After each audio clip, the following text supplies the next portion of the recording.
Preparando o nosso coração para receber a palavra de Deus. Profeta Isaías, capítulo 58.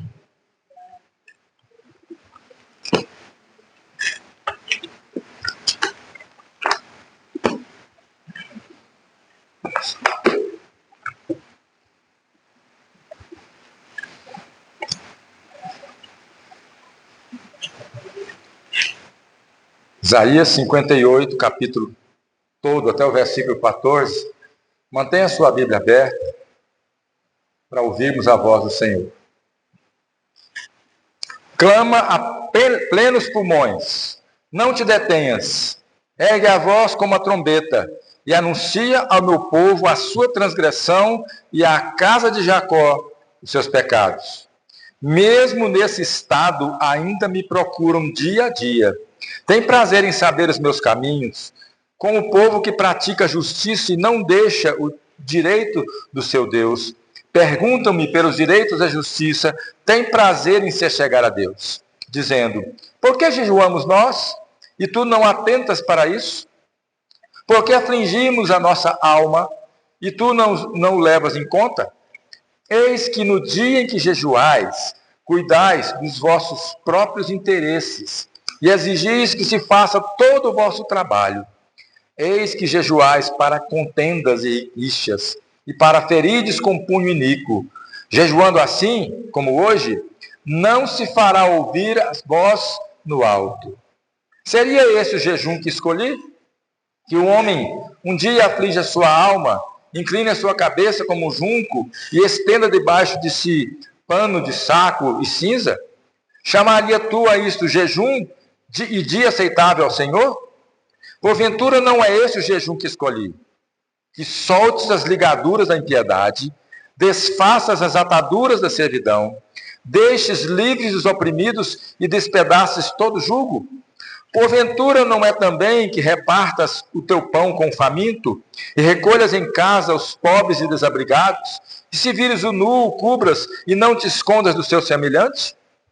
Então romperá a tua luz como a alva, a tua cura brotará sem detença, a tua justiça irá diante de ti, e a glória do Senhor será a sua retaguarda. Então clamarás, e o Senhor te responderá, gritarás por socorro, e ele dirá: eis-me aqui.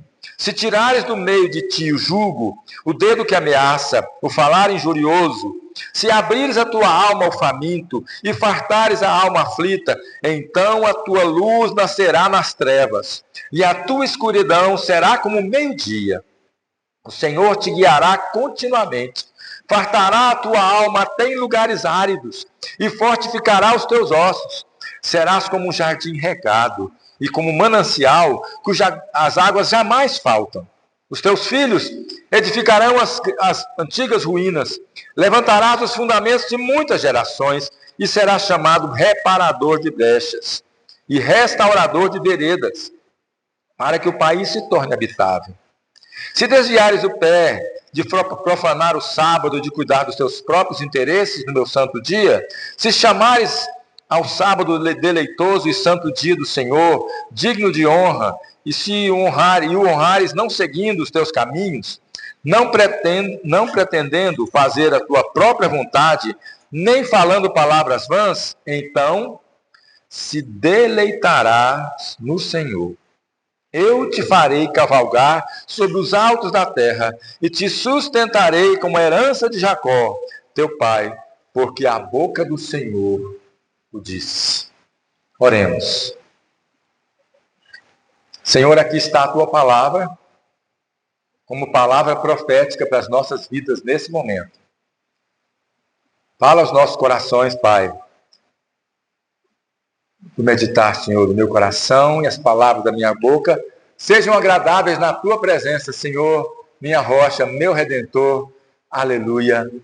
Amém. Meus queridos, há um livro, eu tenho aqui comigo, Cristianismo Sem Cristo, escrito por Michael Horton. Fez uma análise da vida da igreja cristã, da igreja evangélica, especialmente na América do Norte. E é um livro muito forte, porque ele chegou a algumas conclusões muito duras sobre o jeito como a igreja tem sido conduzida na América. E é um livro que nós podemos ler aqui e perceber a sua aplicação também para a nossa realidade, porque ele trata de alguns princípios. Mas olha só o que ele escreve nesse livro. Ele escreve: vivemos um cristianismo que menciona Cristo, mas o deixa de lado, apresentando uma mensagem trivial, sentimental e irrelevante. Um evangelho moralista, de autoajuda e bem-estar pessoal. Um evangelho egoísta. Cristianismo sem Cristo. Esse é o grande desafio para nós aqui no Brasil. E essa mesma ideia nós encontramos nesse texto que nós ouvimos aqui como palavra do Senhor. Um texto que foi dado por Deus como uma palavra para que o profeta pudesse proferir essa palavra. Então, nesse caso, é a própria profecia dada daquilo que Deus está falando. Em muitos momentos, os profetas registram, contam histórias, Deus usa a vida deles para nos edificar, mas existem textos, existem palavras que é o próprio Deus falando. E aí é um peso muito forte para nós, porque essa ideia nos incomoda. Esse texto foi escrito e foi registrado como palavra do Senhor depois do exílio babilônico. É uma época difícil para Israel. Eles foram levados cativos, ali ficaram muito tempo, depois eles foram voltar. Quando eles voltaram, eles tiveram que reconstruir tudo, começar tudo de novo. Então esse é o momento que Deus está trabalhando com o povo, e aí o grande ponto desse texto é exatamente a questão do jejum. O jejum que agrada a Deus. O jejum que é um ato de sacrifício, mas que tem algo em relação ao culto oferecido ao Senhor. O jejum oficialmente em Israel, ele era usado apenas no dia da expiação. Oficialmente era o dia do perdão, mas também o dia de jejuar, de se quebrantar diante de Deus. Mas as pessoas usavam o jejum como uma forma de alcançar a bênção da parte de Deus. Era aquela ideia de se sacrificar, deixando de se alimentar, para conquistar alguma coisa. No certo sentido, as pessoas estavam fazendo o jejum como uma certa troca. E aqui Deus, então, fala do verdadeiro jejum. O jejum que escolhi. Nós podemos, e é claro também, não é só em relação a jejum, que o texto amplia muito mais do que jejum, ele fala da nossa forma de culto. E mais do que a nossa forma de culto em termos de liturgia, ele quer nos ensinar o nosso jeito de viver. Não é só cultuar a Deus. O culto que nós prestamos aqui é um tempo muito pequeno da nossa vida. Se a gente for calcular aqui, nosso culto geralmente dura 1h30 aqui. Mas nós passamos muito mais do que isso no trabalho, nas nossas casas, no trânsito. 1h30 é pouco para a gente. Mas como é a nossa vida fora daqui? O grande ensinamento desse texto é que Deus se agrada de alguma coisa e Deus se agrada de outra. O capítulo, que chama a sua atenção para o capítulo 58, ele pode ser dividido em algumas partes. Eu coloquei algumas partes aqui para a gente entender esse texto. A primeira é uma introdução, depois ele fala do culto que não agrada a Deus, depois ele vai falar do culto que agrada a Deus, e no final ele vai falar dos benefícios dados, concedidos à pessoa que agrada a Deus de fato, que cultua a Deus. É algo diferente. E eu queria propor o seguinte tema para esse sermão. Para vivermos um cristianismo sem Cristo, precisamos aprender a oferecer um culto verdadeiramente agradável ao Senhor. Se você não lembrar da mensagem, você vai lembrar do tema. Vamos ler comigo?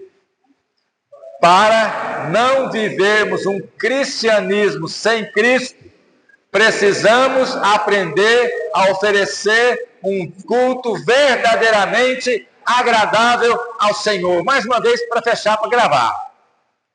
Para não vivermos um cristianismo sem Cristo, precisamos aprender a oferecer um culto verdadeiramente agradável ao Senhor. E o texto começa no capítulo 58, versículo 1, E a primeira parte é uma introdução do texto. Deus está dando uma ordem. Clama a plenos pulmões, não te detenhas, ergue a voz como a trombeta, anuncia o meu povo a sua transgressão e a casa de Jacó os seus pecados. 3 coisas eu posso observar nesse texto. Primeiro, fale alto. Fale a plenos pulmões.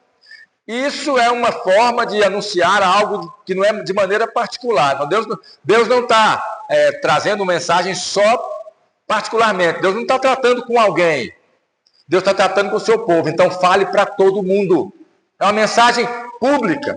Outra coisa que esse versículo nos ensina é que ele fale também com voz de trombeta. Por que ele usa essa expressão trombeta? Porque a trombeta era o instrumento usado para anunciar o início do jejum. E também era para que a pessoa entendesse que era a hora de começar o jejum. Então o profeta ele tem essa missão de anunciar aquilo que Deus tem, mas anunciar sem medo. Aí vem a terceira coisa. Então fale alto, não é uma mensagem particular, mas uma proclamação pública. Fale como voz de trombeta, chamando atenção para o jejum. E aí tem um ponto importante, fale sem temor. Não precisa ficar com medo. Porque é muito interessante para nós que pregamos e proclamamos a palavra de Deus, quando nós temos que anunciar uma mensagem ou denunciar alguma coisa, muitos pastores, muitos líderes têm medo de fazer isso. Isso compromete, isso assusta, isso amedronta, isso espanta. Em muitos casos, alguns pastores não gostam de pregar mensagens duras em algumas igrejas. Geralmente a mensagem é agradável, é doce, é gostosa de ouvir. A pessoa sai feliz, mas infelizmente, em muitos casos, vivendo um cristianismo sem Cristo. Qual é o culto que agrada ao Senhor? Ou qual é o culto que não agrada ao Senhor? Então aí, no versículo 2, nós vamos ver, do versículo 2 até o versículo 5, o culto que não agrada a Deus. Preste atenção, cada detalhe é uma lição fantástica para nós. Mesmo, e essa expressão inicial no 2, mesmo nesse estado, que estado? Pecado e transgressão. Então Deus está falando assim, ainda me procuram de dia a dia, tem prazer em saber os meus caminhos, como o povo que pratica justiça e não deixa o direito do seu Deus. Perguntam-me pelos direitos da justiça, tem prazer em chegar-se a Deus, dizendo, por que nós jejuamos? Por que nós buscamos o Senhor e não conseguimos resposta? Então, a primeira coisa que me incomoda, e aí serve de lição para nós, eu queria antes de falar, eu preciso até dizer isso. Eu não quero ser leviano com a igreja do Senhor. O texto é claro, vai falar muito duro. Eu sei que nas igrejas, nas denominações, existem pessoas fiéis e sérias ao Senhor. Mas existem também muitos líderes que precisam de uma exortação séria com o Espírito Santo. Então, não posso dizer que todo mundo está errado.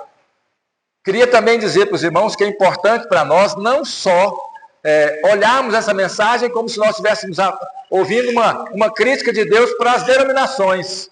Na verdade, as denominações, nós é que formamos as denominações. Então, a palavra de Deus, ela serve para mostrar erros que acontecem em muitas igrejas e denominações, mas essa palavra também, e aqui é muito especial, porque essa palavra também serve para mim e para você. Porque nós fazemos parte dessas igrejas. Ouçamos a palavra do Senhor. Qual é o culto que não agrada a Deus? Primeiro que eles se conformam. É um culto que se conforma com o pecado e com o erro, com a transgressão.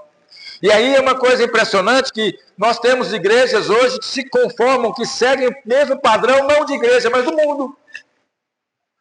Muitas igrejas são criadas, são pastoreadas, são conduzidas, não pelos métodos que a palavra nos ensina, mas por estruturas psicológicas, por jogadas de marketing, investimento financeiro imenso. E me impressiona muito esse tipo de coisa em grandes igrejas, especialmente as igrejas que têm mais dinheiro. E é muito interessante que isso desloca o foco da igreja. Quando a igreja se conforma com o mundo, ela vai usar métodos do mundo. É triste dizer isso, mas as igrejas têm pregado o que as pessoas querem ouvir, e não o que Deus quer falar. Então, Deus está falando assim, vocês estão próximos, vocês estão me buscando mesmo assim. E olha só, isso é um ativismo devocional em que o culto se torna apenas entretenimento. E aí tem uma expressão que não é minha. Há muito carisma e pouco caráter. E aí outra coisa que acontece demais nesse ambiente. Existe misticismo.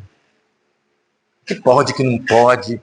E aí vem aquelas campanhas da rosa cor-de-rosa, da rosa amarela, do copo d'água em cima do rádio, da venda de terrenos no céu. Se bobear, vai lá para o inferno. Porque nós não podemos voltar para os grandes medos, os grandes problemas da reforma, as indulgências. Igrejas estão vendendo indulgências. Gente, eu não vou nem... Eu vou deixar que os irmãos possam pensar, porque não dá nem para citar. A gente tem acesso à internet, a gente vê as loucuras que nós estamos vivendo aí.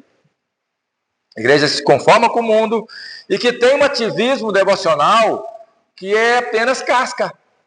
E isso não agrada a Deus. A gente tem expressões, a gente tem certas coisas, a igreja carrega em si tanto misticismo, que pode, que não pode, e Deus está falando assim, vocês estão preocupados com coisa que não tem nada a ver com vocês. E é tão interessante que muitas igrejas, além de seguir o padrão do mundo, começam a desviar seus propósitos.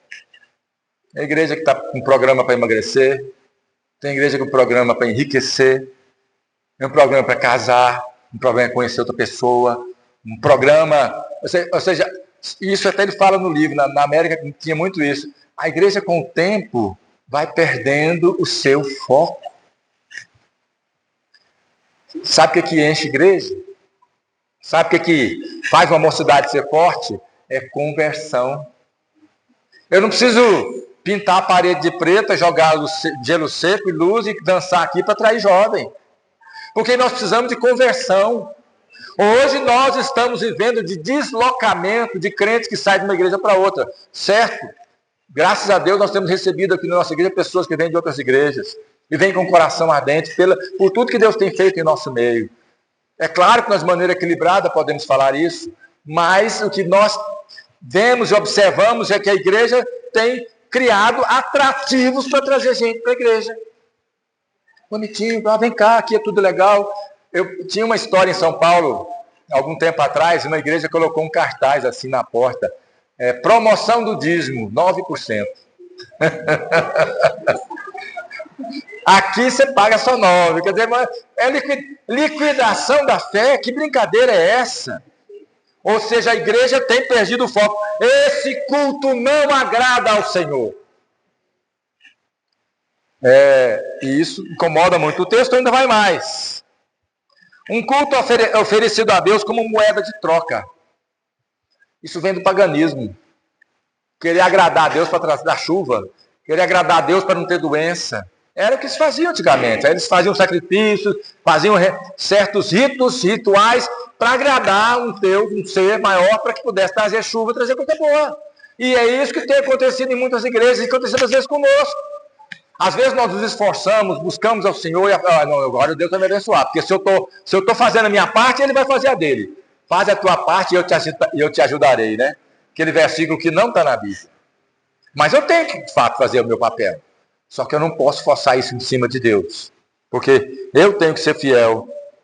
E eu não posso oferecer um culto a Deus em base de troca. Você não dá o dízimo para receber bênçãos. Isso não é bíblico. A gente oferece ao Senhor por gratidão por tudo que Ele fez. E, consequentemente, na frente a gente vai ver que Ele vai dar. Mas Ele não vai dar para poder fazer troca com você nem comigo. Uma religião de jejuns, um culto que não agrada ao Senhor. Os jejuns e campanha motivados por interesses pessoais. Aí, ó. Né? Senhor, eu jejuo, mas por que o Senhor não me ajuda? E aí Deus fala assim, olha só no versículo 3. Eis que no dia que jejuais, cuidais dos vossos próprios interesses. E aí tem uma frase final que é muito importante a gente entender. Ó. E exigis que se faça, na verdade aqui falta para a gente entender melhor, exigis que outra pessoa faça o vosso trabalho. O que acontecia? Eles jejuavam, ficava aquele dia preparado, mas contratava alguém para fazer o serviço. Não era o jejum que Deus estava exigindo, de quebrantamento, de parar para poder meditar. Qual que era o grande objetivo?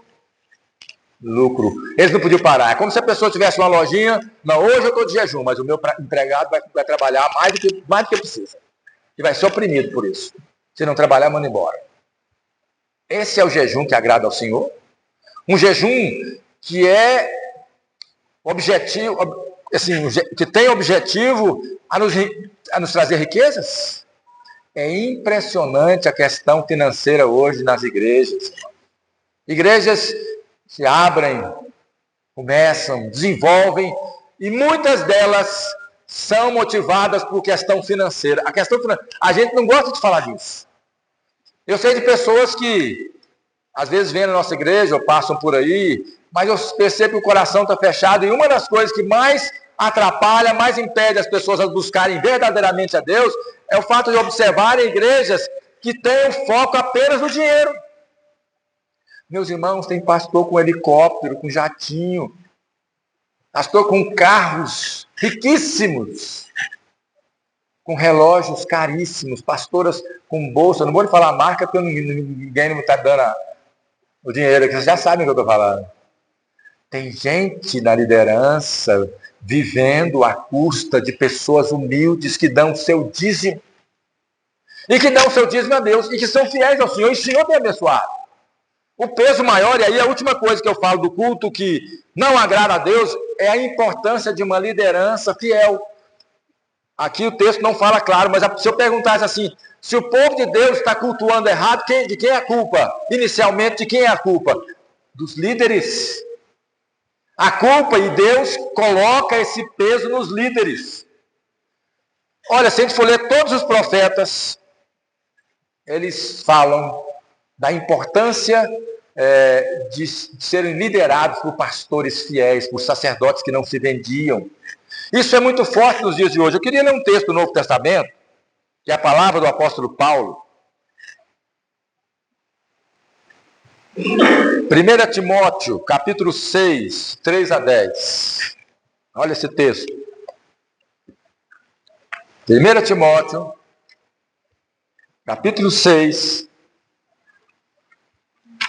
3 a 10. Importante esse texto para nós. 1 Timóteo, capítulo 6, 3. Está aqui para a gente ler. Vamos lá.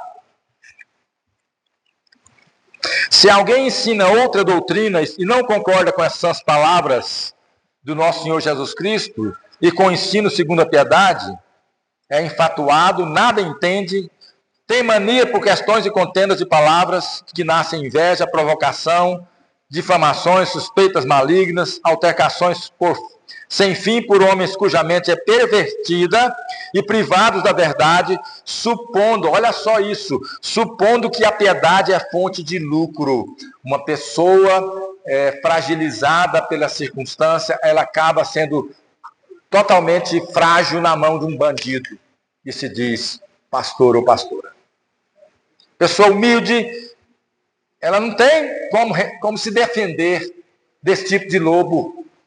E aí o texto fala assim, de fato, olha só, grande fonte de lucro é a piedade. Uma pessoa quebrantada, ela é frágil. Cai na mão de um charlatão, explora mesmo. E o texto vai mais.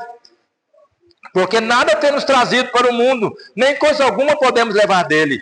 Tendo sustento e com que nos vestir, estejamos contentes. Ora, os que querem ficar ricos, essa palavra aí não é só no sentido de trabalho, essa palavra é voltada para o charlatanismo. E a maior fonte de charlatanismo que existe, infelizmente, é dentro das igrejas. Olha só, os que querem ficar ricos caem em tentação e cilada, e em muitas concupiscências insensatas, perniciosas, as quais afogam os homens na ruína e perdição. Porque o amor ao dinheiro é a raiz de todos os males. E alguns nessa cobiça se desviaram da fé e a si mesmos se atormentaram com muitas dores. Que palavra dura de Deus. É muito sério o que essas pessoas estão fazendo com as igrejas. O texto lá de Isaías 58, versículo 4, vamos voltar para lá? E isso agora é muito forte. Versículo 4, a última parte do... Eis que jejuais para contendas e rixas. É aquele jejum para fazer mal para alguém, para ganhar alguma coisa, para comprar um bem. Jejuando, assim como hoje, versículo 4, a última parte. Não se fará ouvir a sua voz no alto. Sabe o que significa isso? O culto que não agrada a Deus, ele produz uma oração que não passa do teto. Ele produz uma oração que não é ouvida no alto. Ele produz uma oração que não tem resposta, porque esse culto é vazio, é falso. E por isso nós devemos pensar muito bem, qual é o culto que agrada ao Senhor? E esse culto que não agrada ao Senhor, nós já vimos até aqui, é um culto que traz para nós fruto de uma religião hipócrita e principalmente centrada em si mesma. A ênfase de muitos cultos é a própria endorfina produzida por emoção. Muita igreja alimenta isso. E isso, às vezes, nós mesmos carregamos isso. A gente vem para o culto, adora o Senhor, mas fala, né? Esse dia eu não chorei, esse dia eu não rolei no chão. Então Deus não falou. Deus só fala o dia que a gente se emociona. E Deus aceita o nosso culto de qualquer jeito. A nossa vida tem que cultuar ao Senhor. Aí por isso que nós vamos passar agora para a segunda parte. Na primeira parte é o culto que não agrada a Deus, porque ele é fruto de uma religião hipócrita e centrada em si mesmo. A segunda parte está a partir do versículo 5, 6 agora no caso. Que Deus fala assim, versículo 5, olha, seria esse o jejum que escolhi, que o homem sofre, e aí ele está falando de sofrimento e penalização. Aquele jejum que era só deixar de comer, se machucar, colocar pano, jogar cinza na cabeça, sentar. O sofrimento pode produzir alguma coisa se não tiver vida? E aí vem o versículo 6. E agora nós vamos ver o jejum ou o culto que agrada a Deus. Preste atenção e veja a bênção que está a partir do versículo 6. Mas uma palavra dura de Deus. Porventura não é esse o jejum que escolhi? Olha só, primeira coisa, soltar as ligaduras da impiedade. Desfazer as ataduras da servidão. Libertar os oprimidos, os injustiçados. Essa é uma linguagem de Deus, mas é uma linguagem poética. Percebam que Deus está falando em relação à nossa atitude com o próximo. Porque ele fala, olha, comigo está todo mundo me adorando. Está errado, mas está me adorando. Mas qual é a sua relação com o próximo? E aí ele vai falar mais. Então, o jejum que agrada a Deus é repartir o pão com o faminto. Recolher em casa os pobres e desabrigados. Vestir aqueles que estão sem roupa. Não negar ajuda aos seus semelhantes. Opressão e ameaça e o olhar injurioso, que está lá no versículo 9. O culto que agrada a Deus é a nossa atitude em relação ao próximo. Especialmente quando o próximo precisa de nós. Deus nos chamou para ser igreja, não foi para apenas juntar gente aqui. Deus nos chamou para ser instrumento na vida de pessoas que precisam da nossa ajuda, que precisam do poder de Deus, que precisam do Evangelho e que precisam de pão também. Precisam de emprego, precisam de instrução. Nós temos visto isso aqui na nossa igreja, especialmente no projeto que nós temos no sábado pela manhã. Pessoas carentes que vêm para aprender alguma coisa e têm recebido esperança, que têm sido abençoadas. E é interessante, vocês nem imaginam as críticas que nós recebemos. Está bonitinho aí, dando certo. Mas nós já recebemos críticas que nós estamos fazendo coisas assim, pensando mais no corpo do que no espírito. E o texto está falando aqui, olha, Tiago fala assim, ó, não é só orar pelo pobre. Não é falar assim, Deus te abençoe. E às vezes a gente fala assim, Deus te abençoe. Está frio, Deus te abençoe. Está com fome, Deus te abençoe. Você e eu somos responsáveis por trazer alimento a essas pessoas. Ou pelo menos usar atos de sabedoria para criar projetos que possam atender nesse propósito. Não é só falar Deus te abençoe. Em resumo, olha só, o culto que agrada a Deus, ele fala de libertação, isso é muito forte, libertação inclusive aos injustiçados, desfazer injustiças, aliviar o sofrimento dos outros, tratar o próximo com dignidade. Então a gente pensa que o culto é só vir para a igreja, mas isso tem muito mais peso. Olhar para o irmão, olhar para a pessoa que precisa e oferecer a ele ajuda. Pensar em coisas que possam abençoar a vida de pessoas, especialmente aquelas mais necessitadas. Deus não chamou a igreja para ser apenas um ajuntamento e uma concentração de poder, como muitas fazem são. Mas Deus chamou a igreja para que nós possamos ser instrumentos da bênção de Deus, da salvação em Cristo e também de uma vida melhor para as pessoas. Isso está no texto. Está claramente aqui. Ou seja, espiritualidade verdadeira se expressa em justiça social, não apenas em rituais. Eu queria citar e peço aí para a gente ver Mateus 25, 35 e 36, que na verdade é uma parábola, eu não vou ler a parábola toda. É o grande julgamento. No juízo final, e é interessante, isso aí agora vai sobrar um pouquinho para nós, especialmente aqueles que falam muito da graça de Deus. Porque nesse juízo final, diz o texto lá em Mateus 25, a partir de 35, até um pouco, Deus no final vai separar aquele que é dele e aquele que não é dele. Isso está claro. Não tem como fugir dessa realidade. Não tem. Pode ser que você for, pode ter capacidade, mas na hora que você morrer, não tem jeito. Quem morrer vai um dia prestar contas. Essa é a maior justiça de Deus. É o julgamento final. E Deus vai separar nessa hora quem está fazendo o que Ele quer, quem está cultuando verdadeiramente e quem não está. E o texto de Jesus contando que colocou algumas pessoas de um lado e de outro e falou assim, vinde benditos para alguns. Para o reino que está preparado para vocês desde a fundação do mundo. Aí as pessoas falam assim, por que nós somos assim benditos? Aí falou assim, porque vocês me deram, né? Porque tive fome e me deste de comer, tive sede e me deste de beber, era forasteiro e me hospedaste, estava nu e me vestistes, enfermo, preso. O que é isso? Justiça social. A igreja tem que olhar para pessoas que ninguém quer. Eu sei que nós precisamos de estrutura para trabalhar, especialmente. Vocês acham que é fácil mexer com drogado, morador de rua? Não é fácil. Não vou dizer, o texto está falando, mas nós temos que ter sabedoria para trabalhar com isso. Para entender que ajuda. Agora, olhar para essas pessoas como seres humanos. Eu sei que naturalmente a gente tem repulsa, né? Porque de fato é complicado. Muitos mexem com droga, fazem coisas aí que a gente não podemos ser inocentes para ajudar. Precisamos ser sábios, mas nós não podemos desprezar essas pessoas que precisam da nossa ajuda. No final da parábola, Jesus falou para os outros assim, e os outros falaram assim, mas nós, por que nós vamos entrar para um lugar ruim? Porque vocês não foram me visitar. Porque eu estava nu e vocês não me ajudaram. Porque eu estava com fome e vocês não me vestiram.